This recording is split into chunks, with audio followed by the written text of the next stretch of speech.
Okay, so how to finish the celebrity caricature. Um, so what I did, I continued adjusting the face, right? I did the nose, the eyes, the ears, the mouth. Um, Now what we're going to do is we will select all the layers. So you need to push Control on your keyboard. If you have a Mac, I guess it's Command, and you want to click on the layers while holding Control or Command on your keyboard. And then you're going to right, so you have those all selected. You're going to right click and you're going to merge your layers. So now everything is on one layer. Next, I'm going to go Filter, and I'm going to come down here to Liquify. And I have a Liquify filter. So what happens is it starts out on the face tool. And as you move over different features on the face, you'll be able to adjust them. So if you go to the face itself, you can adjust these points here. Okay, so you can play around with that. And probably that'll give you a pretty good result. That's probably enough.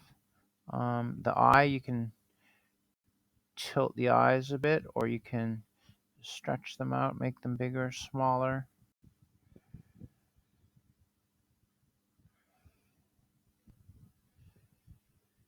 Something like that. The nose, you can bring it up or down. The mouth, you can widen. You can make it smile more.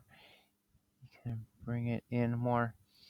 So this is something that could be used, in not just in a caricature, but with models as well.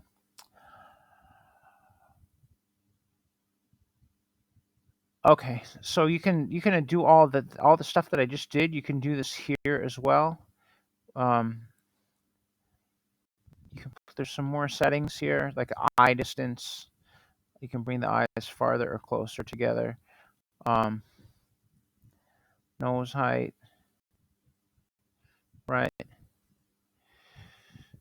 Nose width. But I mean, you could basically just do it on the page. Then we have some other tools. We have something called the forward warp tool. And if your brush is bigger, right, you can, I think I made it way too big. You can move things around with that. Okay, so 165. I'm going to make mine around 300.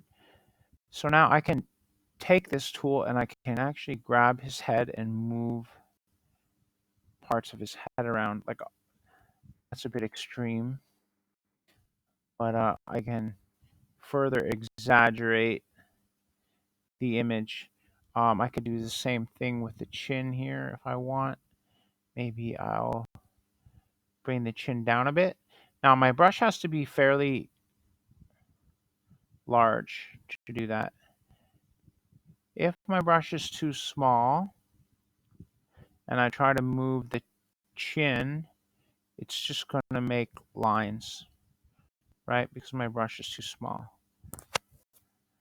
So let me go Alt Control Z, get rid of those. So you have to play around with your brush size when you're doing that. So again, that's the forward warp tool. The reconstruct tool just puts things back the way they were. So if you use that, it just goes back to the way it was. Let me go Alt Control Z. Um, the only other two that I will use here are the bloat tool, which just basically makes things bigger. So I'll get a big, right, I can make his shoulders a bit bigger.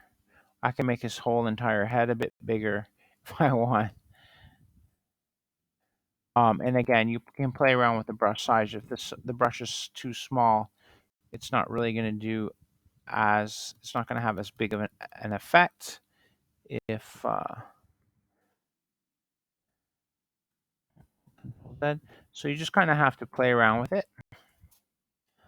And then the pucker tool will make things smaller.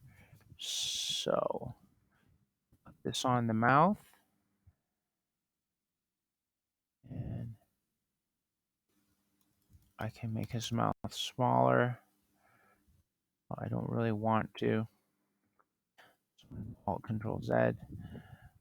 Maybe I'll make his neck. I'll try and make his neck narrower. So I'll go make my brush a bit bigger and see what happens if I just kind of go like that. Just kind of bringing his neck down and his lips in. It looks a bit weird. I'll go Alt Control Z again. Probably the best thing to do, or I can use the reconstruct tool. Probably if I want to make his neck a bit narrower, I could probably use the move tool or the forward warp tool, sorry. And that's way too big, the brush. And just grab the neck, I'll make it a bit bigger. And just bring it in like that. And that looks a little goofier and weirder.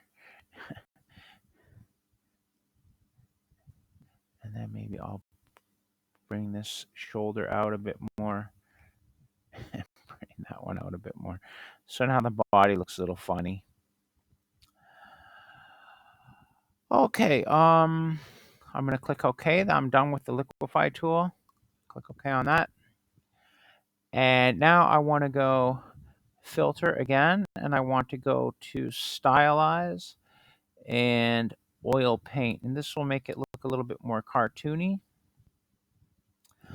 Here it kind of looks more like a painting. That's okay. Well, first we're going to remove the lighting checkbox, and that smooths everything out right away. Then you can play around with the settings. There are some settings in the written instructions. So, but